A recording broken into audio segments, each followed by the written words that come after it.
Bonjour et bienvenue à tous les amoureux de Jésus-Christ, que Dieu vous bénisse infiniment. Moi c'est l'apôtre Harmonie, j'espère que vous allez bien, je vais très bien.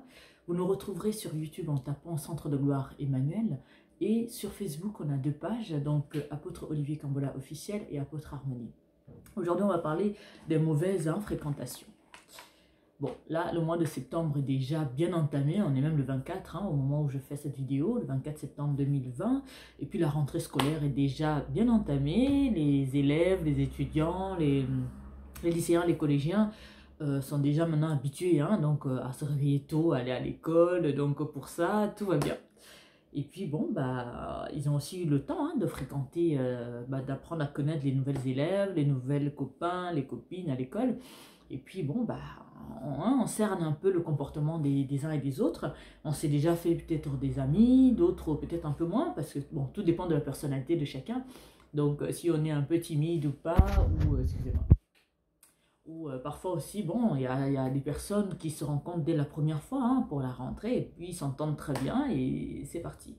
Alors pourquoi les mauvaises fréquentations? Parce que c'est vrai que surtout dans les milieux scolaires, bon, après c'est même aussi dans la vie de tous les jours, dans la vie adulte, dans la vie active, on peut facilement être confronté à des personnes qui sont plutôt de pas très bonne fréquentation et se laisser influencer, se laisser un peu écraser par les autres, parce que certains vont peut-être avoir une personnalité assez forte et où on va peut-être soi-même ne pas être assez... parfois par peur d'affrontement, on ne dit pas toujours ce qu'on pense, on essaie un peu de se réserver pour éviter justement des frictions entre collègues. Et on va voir comment gérer ça et ce que la parole nous dit aussi et ce que Dieu pense de tout ça. Donc là, on parle des mauvaises fréquentations. Donc c'est principalement, par exemple, dans le milieu scolaire et aussi, bon, dans la vie de tous les jours, bien sûr, on est confronté à ça. Je vais commencer par lire 1 Corinthiens, verset 15. 1 Corinthiens chapitre 15, 33, verset 33. Donc, ne vous y trompez pas, les mauvaises compagnies corrompent les bonnes mœurs. Vous voyez, tu peux être quelqu'un de bien, tu peux connaître tes principes et autres, mais tes fréquentations dépendent aussi de la suite. Parce qu'on dit bien que ne vous y trompez pas. On ne dit pas que oh non, moi j'ai un caractère fort, je me connais, personne ne peut m'influencer, je sais comment je suis. Et écoute ce que la parole me dit. Il dit ne vous y trompez pas, les mauvaises compagnies corrompent les bonnes mœurs. Donc tu peux être quelqu'un de bien, mais le fait de tolérer les mauvaises personnes autour de toi peut déteindre sur toi. Et ça c'est bien dommage. On va continuer. Donc je vais vous dire Proverbe 13, verset 20, et je dirai aussi 1 Corinthiens 5, 11. On va voir lequel on est le plus proche. Alors, donc Proverbe, on a dit 13, pardon, verset 20, qui me dit « Celui qui fréquente les sages devient sage, mais celui qui se plaît avec les insensés s'en trouve mal. » Vous avez entendu? Celui qui fréquente les sages devient sage, mais celui qui se plaît avec les insensés s'en trouve mal. Donc franchement, là, plus clair que ça, il n'y a pas besoin d'expliquer davantage. Et on va aller, on a du proverbe. Maintenant, on va aller sur Corinthiens 5.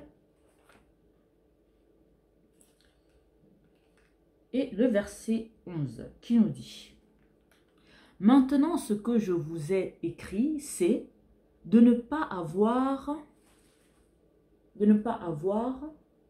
des relations avec quelqu'un qui se nomme frère, est impudique, ou cupide, ou idolâtre, ou outrageux, ou ivrogne, ou ravisseur, de ne pas même manger avec un tel homme. » Donc, par rapport au verset que je viens de dire, donc on voit clairement que la parole de Dieu nous demande vraiment de nous éloigner, de faire attention, de ne pas manger avec ces personnes-là qui sont vraiment ancrées et déterminées dans de mauvais comportements.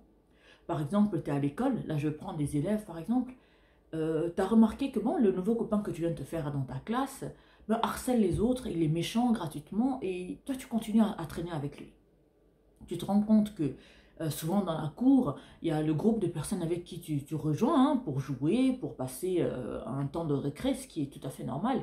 Vraiment, ils ne sont pas, je vais dire, ils sont très critiques, très méchants avec les autres. Et tu continues à fréquenter ce genre de groupe. C'est quoi l'objectif? La parole de Dieu me dit, ne vous y trompez pas parce que même les bonnes personnes peuvent être corrompues. Parce qu'ils sont au milieu de mauvaises personnes. La parole de Dieu nous exhorte aussi à être au milieu, de plutôt privilégier être avec les sages, une personne qui va t'apporter des bons conseils, qui va t'aider à t'améliorer, ou que peut-être que tu vas aussi lui apporter quelque chose, que de fréquenter des personnes qui sont méchants, qui sont impolis, qui sont violents avec les autres, qui sont méprisants, qui sont médisants. Non, absolument pas. Parce que quand tu fréquentes ce genre de personnes, tu les motives à continuer dans ce sens, et toi aussi tu contribues avec ces personnes-là. Vaut mieux être encore seul dans son coin à l'école que de marcher avec des brutes. Mais bon, ça m'étonnerait que dans toute ta classe, il n'y ait que des brutes. Il y a des personnes gentilles, il y a des personnes un peu moins. Tout comme il y a des brutes, bon, c'est la vie, hein, c'est malheureusement comme ça. Il y a ce mélange-là. Mais voilà, donc évitons les mauvaises fréquentations, fréquentons des personnes qui ont les mêmes principes que nous, les mêmes valeurs que nous. Parce que si on fréquente des mauvaises personnes, la parole de Dieu me dit que non, la mauvaise compagnie corrompt des bonnes mœurs. Donc ça en dit long sur l'importance de faire très très attention aux personnes qu'on fréquente, de faire très très attention aux gens qui sont autour de nous. Bon là je parle des élèves, etc.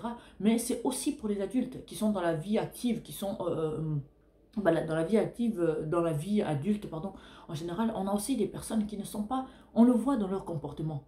Parce que même si c'est le milieu des frères et sœurs en Christ ou même biologique, on le voit des personnes qui ne sont pas, qui ne marchent pas selon la volonté de Dieu. On voit des personnes méchantes, des mauvaises personnes. Mais on continue à fréquenter ces personnes-là. Mais pour quelle raison? Parce qu'en les fréquentant, la parole de Dieu me dit que non, il peut me corrompre si je continue à marcher avec ce genre de personnes. Alors vous devez éviter. L'objectif n'est pas de dire que non, ne fréquentez plus personne, quittez. Non. On est intelligent, on voit des mauvaises personnes qui nuisent à d'autres personnes. Alors pour quelle raison on va continuer à marcher avec ces personnes-là? Ça n'a pas de sens. On ne peut pas dire qu'on est enfant de Dieu, vouloir marcher comme il faut, se battre tous les jours contre les mauvais comportements, contre les mauvais agissements, travailler son humilité, travailler son comportement et fréquenter des personnes qui ont plutôt pour objectif de motiver le fait que tu continues à être dans des mauvaises choses, tu continues à marcher comme Dieu ne veut pas. Donc ça n'a pas de sens. Alors bien-aimés dans le Seigneur, réfléchissez vraiment et méditez avec cette parole. Je vais dire à un jeune aujourd'hui, je vais dire à une personne adulte aujourd'hui que ce n'est pas normal de fréquenter des mauvaises personnes, méchantes, insultantes, provoquant, des ivrognes. La parole de Dieu le dit. Il dit même qu'on ne doit même pas manger avec ces personnes-là. Vous pouvez toujours conseiller ces personnes avec la parole de Dieu, avec l'aide du Saint-Esprit bien sûr, parce que tout le monde n'est pas prêt à écouter les conseils. Donc vous ne devez pas vous imposer. Un conseil qui n'est pas, tant que le Saint-Esprit ne t'inspire pas, comment approcher cette personne, comment parler à cette personne, pour le conseiller d'arrêter le chemin qu'il a décidé de prendre. Donc ce n'est pas la peine de parler du Seigneur à cette personne, parce que la personne va s'énerver, vous allez vous effriter pour rien. D'où l'importance d'être à l'écoute du Saint-Esprit pour savoir quoi faire au bon moment, pardon, quoi faire au bon moment avec la bonne personne. Parce que notre Saint-Esprit est vivant et puissant, il connaît chacun d'entre nous. Il sait ce qu'il faut pour tout un chacun. C'est comme un médecin, quand je viens pour la toux, ah ben la toux, pardon, quand je viens pour un rhume, oui excusez-moi, hein, je suis un peu mais j'ai pris froid il y a quelques jours, désolé. Quand je viens pour n'importe quelle maladie, bah, le médecin ne va pas me prescrire une chirurgie alors que j'ai juste la toux. Il ne va pas me prescrire une chimio alors que j'ai juste un peu de fièvre. Oh, je suis vraiment désolée.